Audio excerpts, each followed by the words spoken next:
स्वागत है आप सभी का एकेडमिक विंग्स के यूट्यूब चैनल पे। आज हम लोग इतिहास के शुरुआत से इसको देखेंगे, हिस्ट्री का जो ओरिजिन हुआ है वहां से। जो तीन भाग हमारा होता है इतिहास का, एंशिएंट हिस्ट्री, मिडाइवल हिस्ट्री और मॉडर्न हिस्ट्री, यानी कि प्राचीन इतिहास, मध्यकालीन इतिहास और आधुनिक इतिहास।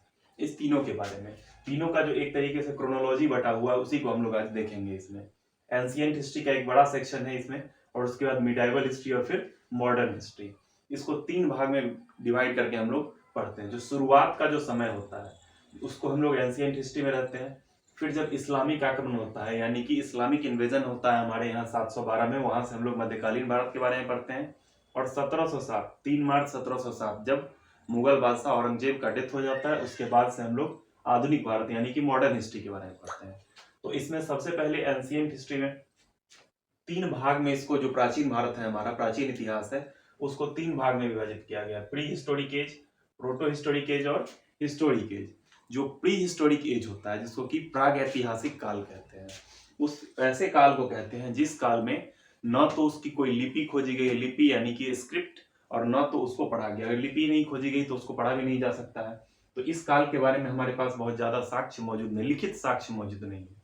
जो रिटन स्क्रिप्ट्स होते हैं, लिटरेरी सोर्सेस, वो उसके मौजूद नहीं है। सोर्सेस दो प्रकार के होते हैं, एक जो लिखित होते हैं यानी कि लिटरेरी सोर्स, और एक जो होते हैं जो एक्सकेवेशन यानी कि खुदाई के माध्यम से प्राप्त किए जाते हैं। तो इस काल में हम लोग किस किस चीज को देख सकते हैं, तो एक पाषाण काल जिसको कि स्टोन एज कहते हैं, दूसरा ताम्र पाषाण काल जिसको कि कॉपर स्टोन एज कहा जाता है, या फिर इसी को कैल्कोलिथिक एज कहा जाता है। ये दो इसमें सबसे प्रमुख आते हैं प्रागैतिहासिक काल में।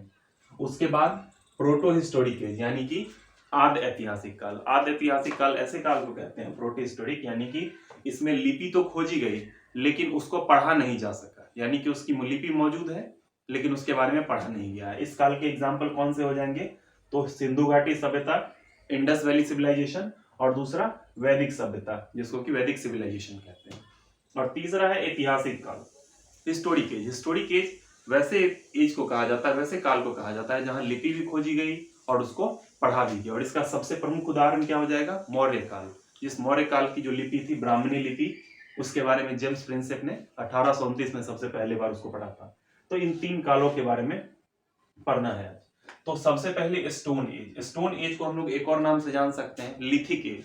लिथिक, जो लिथिक शब्द बना है वो लिथोस से बना है। लिथोस का मतलब होता है स्टोन यानी कि पत्थर, और इसी को पाषाण काल कहते हैं।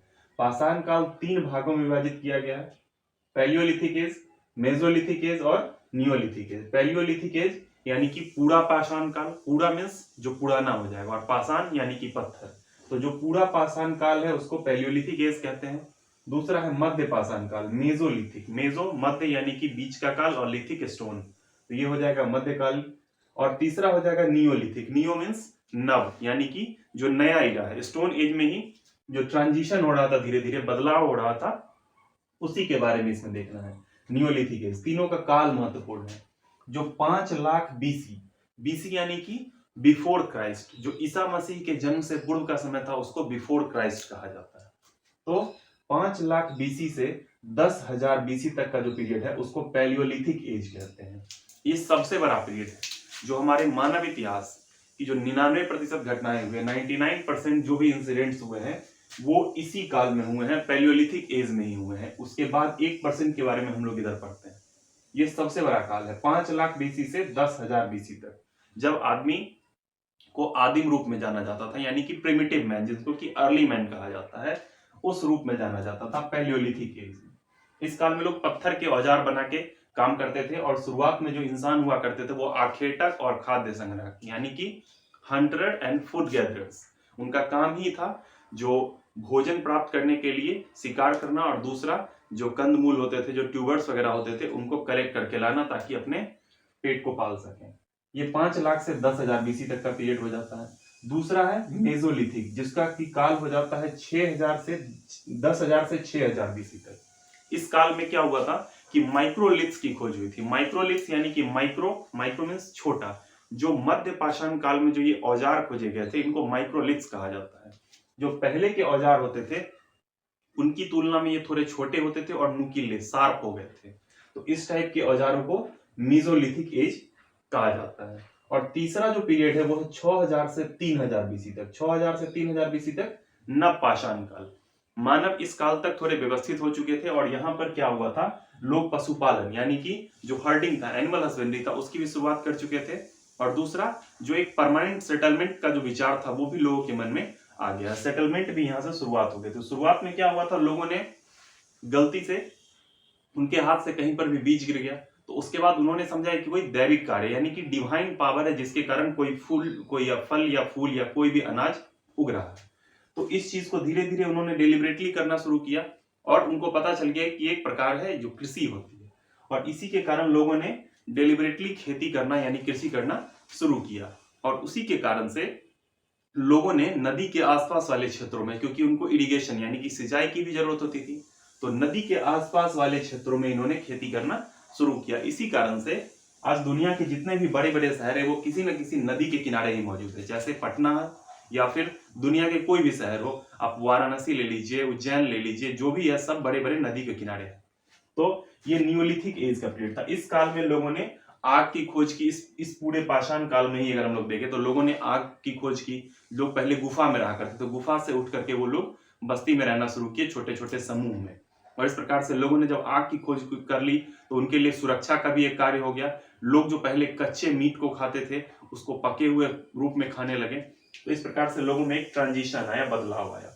अब ये स्टोन एज के दौरान ही 3000 से 2000 बीसी तक का जो एक काल था इसको कॉपर स्टोन एज यानी कि ताम्र पाषाण काल कहा जाने लगा। कॉपर एक प्रकार का धातु है और स्टोन यानी कि पत्थर, तो जो धातु और पत्थर दोनों का मिला हुआ काल था इसको ट्रांजिशन पीरियड, एक बदलाव का दौर कहते हैं, जब दोनों मिक्स होकर के एक तरीके से स्टोन से हम लोग कॉपर की ओर जाने का प्रयास कर रहे थे। तो इस प्रकार के समय में क्या हो गया, कॉपर स्टोन एज कहा जाने लगा इसको, ताम्र पाषाण काल 3000 से 2000 बीसी तक। ये अपना प्रागैतिहासिक काल का पीरियड था। इस काल में लिपि प्राप्त नहीं हुई और इसको पढ़ा भी नहीं जा सका, लिपि प्राप्त ही नहीं हुई। दूसरा है प्रोटो हिस्टोरिक यानी कि आद्य ऐतिहासिक काल। इसका जो सबसे बड़ा जो ये है सिंधु घाटी सभ्यता। सिंधु घाटी सभ्यता को और भी नामों से जाना जाता है, जैसे हड़प्पा सभ्यता, और उसके अलावा इसको जो इस एज में ब्रॉन्ज मिला था, ब्रॉन्ज एज सिविलाइजेशन के रूप में भी इसको जाना जाता है, यानी कि कांस्य युगीन सभ्यता। तीनों नाम के पीछे तर्क क्या है, इंडस वैली सिविलाइजेशन, क्योंकि इंडस रिवर के पास ये सिविलाइजेशन पाया गया था, यानी कि सिंधु नदी के पास, इसीलिए इसको सिंधु घाटी सभ्यता कहा जाता है, इंडस वैली सिविलाइजेशन। दूसरा हड़प्पा सिविलाइजेशन क्यों कहा जाता है, क्योंकि इस सभ्यता में जो सबसे पहले शहर की खोज हुई थी वो हड़प्पा थी, इसके कारण से इसका नाम हड़प्पा सिविलाइजेशन दिया गया। और तीसरा ब्रॉन्ज एज सिविलाइजेशन यानी कि कांस्य युगीन सभ्यता, क्योंकि इस काल में लोगों ने कॉपर के बाद यहाँ पर ब्रॉन्ज का यूज करना शुरू किया, ब्रॉन्ज का यूज यानी कि कांस्य का यूज करना शुरू किया, इसीलिए इस काल को कांस्य युगीन सभ्यता कहा जाता है। इससे पहले लोग कांस्य का प्रयोग नहीं कर पाते थे। इस काल में सिंधु नदी के पास, इसमें ज्यादातर जो क्षेत्र हैं आज वो हमारे भारत के उत्तर पश्चिम वाले क्षेत्रों में है और तथा पाकिस्तान में भी इसके क्षेत्र पाए जाते हैं। हमारे जम्मू कश्मीर में, उत्तर प्रदेश में, महाराष्ट्र में, गुजरात में कई सारे क्षेत्रों में इसके पाए जाते हैं शहर। और इसका जो सबसे सर्वाधिक संख्या में जो इसके शहर पाए गए हैं वो गुजरात में पाए गए हैं। इस क्षेत्र में दो जो प्रमुख शहर का नाम लिया जाता है, एक मोहनजोदड़ो और एक हड़प्पा, ये दोनों वर्तमान में पाकिस्तान में मौजूद है, इसके साक्ष्य वहीं पाए गए हैं। उसके बाद का जो काल आ जाता है वो होता है वैदिक सिविलाइजेशन। वैदिक सिविलाइजेशन का काल क्या है, तो ये 1500 से 600 बीसी तक, 1500 से 600 बीसी तक का जो पीरियड है उसको वैदिक सिविलाइजेशन यानी कि वैदिक सभ्यता। इसका नाम वैदिक सभ्यता क्यों पड़ा, क्योंकि इसी काल में वेदों की उत्पत्ति हुई थी। वेद जो 4 वेद है हमारे यहाँ, जो ऋग्वेद है, सामवेद है, यजुर्वेद है और अथर्ववेद है, जो सबसे पौराणिक यानी कि सबसे जो पुराना वेद है, और सिर्फ वेद ही नहीं, जो सबसे पुरानी कृति लिखी हुई कोई भी जो चीज है वो ऋग्वेद कही जाती है। उस ऋग्वेद में और उसी पीरियड का जो ये जो सिविलाइजेशन है उसी को 1500 से 600 बीसी के अंतर्गत रखा गया। इसको भी 2 भाग में विभाजित किया गया। पहला ऋग्वैदिक काल का जो समय दिया गया है वो 1500 से 1000 बीसी तक का दिया गया है। और दूसरा उत्तर वैदिक काल, लेटर वैदिक एज जिसको कहते हैं, ये 1000 से 600। ये डिवीजन क्यों हुआ, क्योंकि जो 4 वेद हैं उसमें जो पहला वेद है ऋग्वेद, उसका जो खोज था, उसकी जो उत्पत्ति हुई थी वो ऋग्वैदिक काल में हुई थी, और बाकी जो 3 वेद है उसकी उत्पत्ति उत्तर वैदिक काल में हुई थी। तो इसी काल में वैदिक सिविलाइजेशन। इस काल में क्या हुआ, धीरे धीरे जो मध्य एशिया के क्षेत्रों से आर्यंस का आगमन हो चुका था, लोग इस काल में क्या हुआ था कि लोहा का उपयोग करना शुरू कर दिए थे, घोड़ा का उपयोग करना शुरू कर दिए थे। घोड़ा के साक्ष्य बहुत लिमिटेड अमाउंट में इंडस वैली सिविलाइजेशन में भी प्राप्त हुए हैं, लेकिन वो बहुत तार्किक नहीं है, इसलिए वैदिक सिविलाइजेशन ही उसको माना जाता है। इस काल में लोगों में क्या हो गया कि वर्ण व्यवस्था का प्रभाव पड़ा। जो वर्ण व्यवस्था थी, चतुर्वर्ण, ब्राह्मण, क्षत्रिय, वैश्य और शूद्र, ब्राह्मणों की और क्षत्रियों की जो स्थिति थी समाज में वो बहुत ज्यादा ऊपर हो गई और शूद्रों के साथ भेदभाव होने लगा। इस काल को कहते हैं वैदिक सिविलाइजेशन, यानी कि वैदिक सभ्यता का काल। इसके बाद का जो काल है उसको ऐतिहासिक काल कहते हैं, 600 बीसी से 712 एडी। एडी क्या होता है? एनो डोमिनी। एडी को ही हम लोग दूसरे नाम से भी जान सकते हैं, जैसे जो ईसा मसीह का जन्म हुआ, ईसा मसीह के जन्म से पहले के काल को हम लोग कहते हैं बिफोर क्राइस्ट, यानी कि ईसा पूर्व, और उसको एक और नाम से जानते हैं बिफोर कॉमन एरा।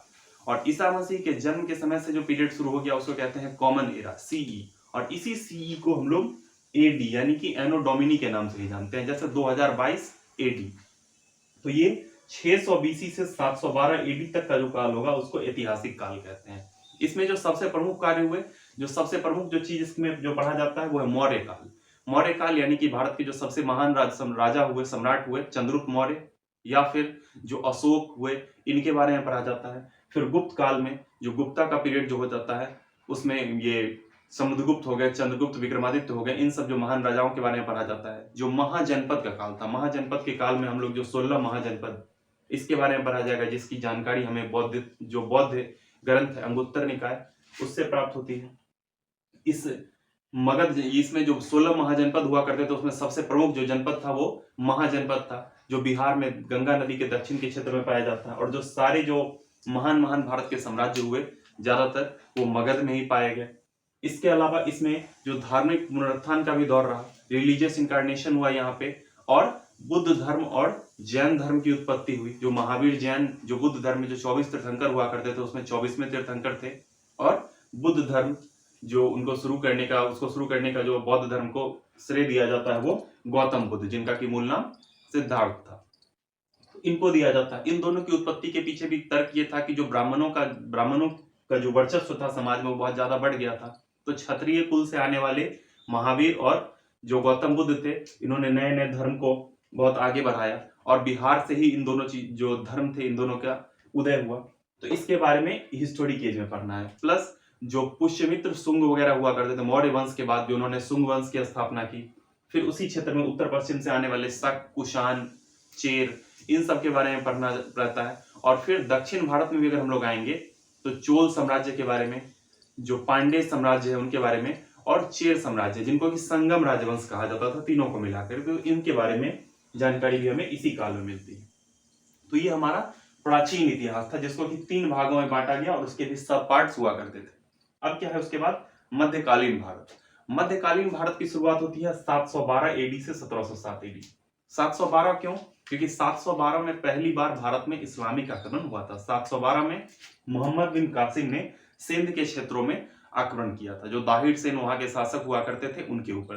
तो जब भारत में पहली बार जो इस्लामिक आक्रमण हुआ, मुस्लिम इन्वेजन हुआ, उस काल से लेकर के और 1707 जब औरंगजेब की मृत्यु 3 मार्च 1707 को हुई, उस बीच का जो काल है उसको मध्यकालीन भारत कहा जाता है।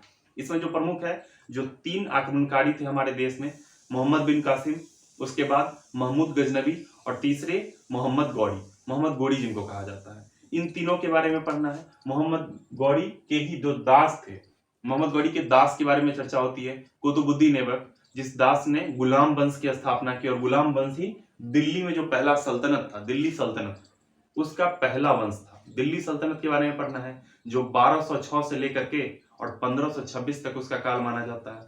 इसके अंतर्गत कुल 5 राजवंश आते हैं। सबसे पहले गुलाम वंश, उसके बाद फिर खिलजी वंश आते हैं, फिर तुगलक वंश, और उसके बाद सैयद, और सबसे अंत में लोदी वंश। तो लोदी वंश की समाप्ति होती है 1526 में, जब 1526 में बाबर का भारत में आगमन होता है, और पानीपत के प्रथम युद्ध में बाबर इब्राहिम लोदी को हरा करके मुगल वंश की स्थापना करता है। 1526 में बाबर के आने के बाद फिर हुमायूं, फिर अकबर, फिर जहांगीर, शाहजहां और औरंगजेब। इसके बाद क्या हो जाता है, 1707 में औरंगजेब की मृत्यु के बाद शिफ्ट कर जाता है। अब उसके बाद का जो ऐतिहासिक काल था वो है मॉडर्न हिस्ट्री, यानी कि आधुनिक इतिहास। इस काल तक अंग्रेज भी भारत में आ चुके थे। तो ये अंग्रेज में जब भारत में आ चुके थे तो यूरोपियंस का आगमन हो चुका था, और यहाँ से लेकर के और 1947 यानी कि भारत की आजादी तक का जो चीज है उसके बारे में, आधुनिक इतिहास के बारे में पढ़ना है। तो इसको हम लोग एक एक करके सारे वीडियो में अलग अलग तरीके से इसको कवर करने की कोशिश करेंगे। Thank you.